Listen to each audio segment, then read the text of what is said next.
चलिए जानते हैं कि बिहार यूजी में 2025 में जिस बच्चे को कॉलेज अलॉट हुआ है उसका क्या क्या प्रोसेस है। एक तो फ्री एग्जिट क्या है, फ्रीज क्या है, विलिंगनेस में जो आता है फ्रीज, ऑटो अपग्रेडेशन क्या है, और कौन कौन सा डॉक्यूमेंट्स जो है वो रिक्वायर्ड है कॉलेज ले जाने के लिए। तो अगर फ्री एग्जिट की बात की जाए, जिस बच्चे को राउंड 1 में बिहार यूजी में राउंड 1 में कॉलेज अलॉट हो गया है और वो कॉलेज नहीं लेना चाह रहा है, उसको कॉलेज नहीं लेना राउंड 1 में, तो एक तो ये है कि वो उसको आपको फ्रीज कर ये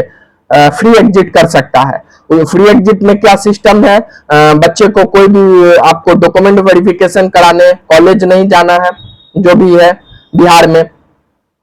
कॉलेज नहीं जाना है उनका जो है, अगर वो फर्स्ट राउंड में जो कॉलेज अलॉट हुआ है वो कॉलेज अगर नहीं जाएंगे तो उनको फ्री एग्जिट माना जाएगा, उनका सिक्योरिटी डिपॉजिट वापस हो जाएगा। ठीक है, एक बात क्लियर कर दे कि बहुत सारे बच्चे बोल रहे हैं बिहार में नोडल सेंटर में जाना पड़ता है, क्या नहीं है। इसमें जो आपको अलॉटमेंट लेटर में कॉलेज अलॉट हुआ है वही कॉलेज में आपको रिपोर्टिंग करना है डॉक्यूमेंट वेरिफिकेशन वगैरह में। अब अगर बात की जाए अलॉटमेंट लेटर डाउनलोड करने से पहले आपको जो है फ्रीज का सिस्टम और ऑटो अपग्रेडेशन का सिस्टम आ रहा होगा। फ्रीज मतलब आप अगर फ्रीज में आप उसमें कर दिए होंगे तो आपको जो है जो कॉलेज अलॉट हुआ है तो वही कॉलेज आपको रह जाएगा, उसमें आपको परमानेंट एडमिशन लेना पड़ेगा। आपको उसमें जो है जो भी डॉक्यूमेंट वेरिफिकेशन वगैरह है उसमें जाकर आपको कॉलेज में डॉक्यूमेंट वेरिफिकेशन कराना होगा, जो भी डिमांड ड्राफ्ट का जो फी स्ट्रक्चर है वो देके आपको एडमिशन लेना होगा। अगर जो बच्चे ऑटो अपग्रेडेशन करके जो अलॉटमेंट लेटर डाउनलोड किए हैं तो उनको जो है आपको कॉलेज जो है जाना पड़ेगा डॉक्यूमेंट वेरिफिकेशन कराने सिर्फ। बहुत सारे बच्चों के मन में कंफ्यूजन है कि क्या उसमें डिमांड ड्राफ्ट भी लगेगा, जो भी कॉलेज में हम ऑटो अपग्रेडेशन के लिए डॉक्यूमेंट वेरिफिकेशन कराने जाएंगे। तो नहीं, बिहार में ऐसा सिस्टम नहीं है।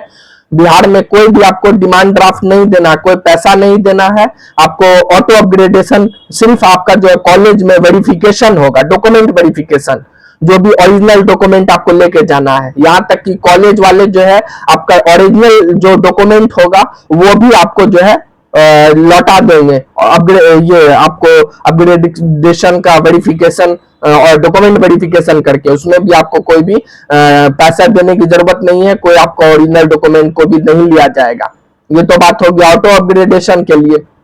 और जो फ्रीज वाले बच्चे हैं उनका जो भी ओरिजिनल डॉक्यूमेंट लेके जाना है, सब ओरिजिनल डॉक्यूमेंट कॉलेज वाले के कॉलेज के तरफ से ले लिया जाएगा आपका ओरिजिनल डॉक्यूमेंट, और जो भी पेमेंट है आप कर सकते हैं, करना होगा आपको। तो ये हो गया। ऑटो अपग्रेडेशन में आपको जो है सिर्फ डॉक्यूमेंट वेरिफिकेशन कराना है। बहुत सारे बच्चों का कंफ्यूजन था कि क्या ऑटो अपग्रेडेशन अगर हम कराएंगे, अगर हम ऑटो अपग्रेडेशन कराते हैं तो हम अगर हमको राउंड 1 में कोई कॉलेज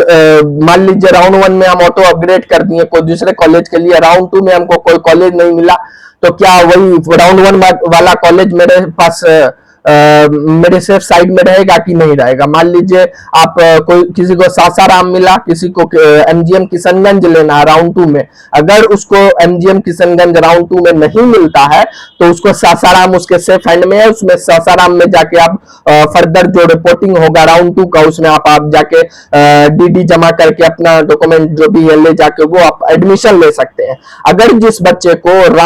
ऑटो अपग्रेडेशन करते हैं राउंड 2 में कोई कॉलेज अलॉट हो जाता है तो राउंड 2 का कॉलेज ही मान्य होगा, फिर राउंड 1 का कॉलेज को आप चूज नहीं कर सकते हैं। अगर किसी बच्चे को राउंड 2 में ऑटो अपग्रेड किए उसमें भी कोई कॉलेज नहीं मिला, अगर वो फिर से ऑटो अपग्रेडेशन कराना चाहते हैं तो राउंड 3 में भी वो ऑटो अपग्रेड कर सकते हैं फर्दर,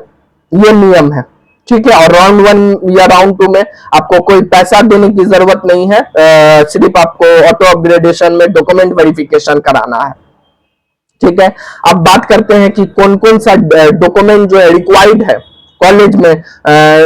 ले जाना पड़ेगा ओरिजिनल डॉक्यूमेंट। तो admit card of NEET UG 2025, score card of NEET UG 2025, allotment letter from BCC Patna से जो अलॉटमेंट लेटर आया है वो, रैंक कार्ड आप ले जा सकते हैं यूजी मैक का, मैट्रिकुलेशन सर्टिफिकेट, जो भी एडमिट कार्ड है आपको, मार्कशीट वगैरह है उसका मार्कशीट हो गया आपको, और पासिंग सर्टिफिकेट और 10+2 12 का पासिंग सर्टिफिकेट, इक्विवेलेंट स्वयं सब्जेक्ट जो भी पासिंग सर्टिफिकेट है आपका, एडमिट कार्ड वगैरह 12 का वो ले जाना होगा आपको, मार्कशीट ऑफ 10+2 का जो है, और आपको उसमें पासिंग सर्टिफिकेट ले जाना होगा जिसको बिहार में मूल प्रमाण पत्र भी कहा जाता है। स्कूल में लिविंग सर्टिफिकेट ले जाना है, required original, transfer certificate from institute that last attend जो है उसका टीसी ले जाना है, character certificate from the institute जहां से आप 12th किए हैं या फिर आप ग्रेजुएशन में एडमिशन था तो वहां का टीसी ले जाना, करेक्टर सर्टिफिकेट ले जाना आपको, माइग्रेशन सर्टिफिकेट, आपको कास्ट सर्टिफिकेट ले जाना है, SC ST OBC वगैरह का, EWS है तो EWS सर्टिफिकेट ले जाना है आपको, डोमिसाइल रेसिडेंस सर्टिफिकेट ले जा सकते हैं, आधार कार्ड है, और 8 पासपोर्ट साइज फोटो जो नीट 2025 में आप डॉक्यूमेंट, ये नीट 2025 में जो डॉक्यूमेंट में दिए थे,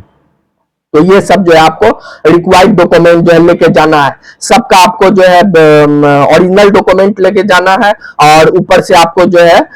जो भी अलॉटमेंट लेटर नीट का ये यूजीमेक राउंड 1 का निकला है वो लेके जाना है, और आपको जो है सबका जो है फोटो स्टेट जो है 2-2 सेट लेके जाना है, और बिहार यूजीमेक में जो बायोमेट्रिक और चेक स्लिप है वो भी आपको जो है प्रिंट आउट करके जो 3-4 पेज है वो लेके जाना है। उसमें आप जो समझ में आ रहा है आपको वो भर सकते हैं, और जो नहीं समझ में आ वो कॉलेज वाले की तरफ से भरा दिया जाएगा जो वेरिफिकेशन में होगा। तो ये जो है आपको रिक्वायर्ड डॉक्यूमेंट ओरिजिनली आपको लेके जाना है सबको, तो यही सब डॉक्यूमेंट है आपको लेके जा सकते हैं। और बात रही, बहुत सारे बच्चे पूछ रहे हैं कि पेमेंट किस मोड में करना है, तो पेमेंट आप डीडी के फॉर्म में कर सकते हैं, डिमांड ड्राफ्ट पेमेंट। कॉलेज वाले का जो क्या आपको जो कॉलेज वाले का जो बैंक डिटेल्स कहां से मिलेगा, तो बैंक डिटेल जो ऑफिशियल जो फी स्ट्रक्चर आया उसी में सब बैंक डिटेल वगैरह लिखा गया है कि कौन सा ट्यूशन फी किसमें कितने में देना है, या फिर हॉस्टल चार्ज अलग वगैरह देना है, तो ये सब जो है आपको उसी सब ये नोटिस में सब बैंक डिटेल दिया हुआ है। आपको एक बार आप कॉलेज से भी वेरीफाई कर सकते हैं कि हमको जो कॉलेज अलॉट हुआ है उसमें हम डीडी कितना अमाउंट कितना डीडी में देना है, ये आप कॉलेज से भी आप इंफॉर्मेशन ले सकते हैं नंबर से कॉलेज के। तो उम्मीद करते हैं कि आपको सब जो है डॉक्यूमेंट वेरिफिकेशन और सब जो अपग्रेडेशन है, फ्री एग्जिट है, ये क्लियर हो गया होगा। तो इसी सब इंपॉर्टेंट अपडेट के लिए चैनल को शेयर सब्सक्राइब करें। Thank you.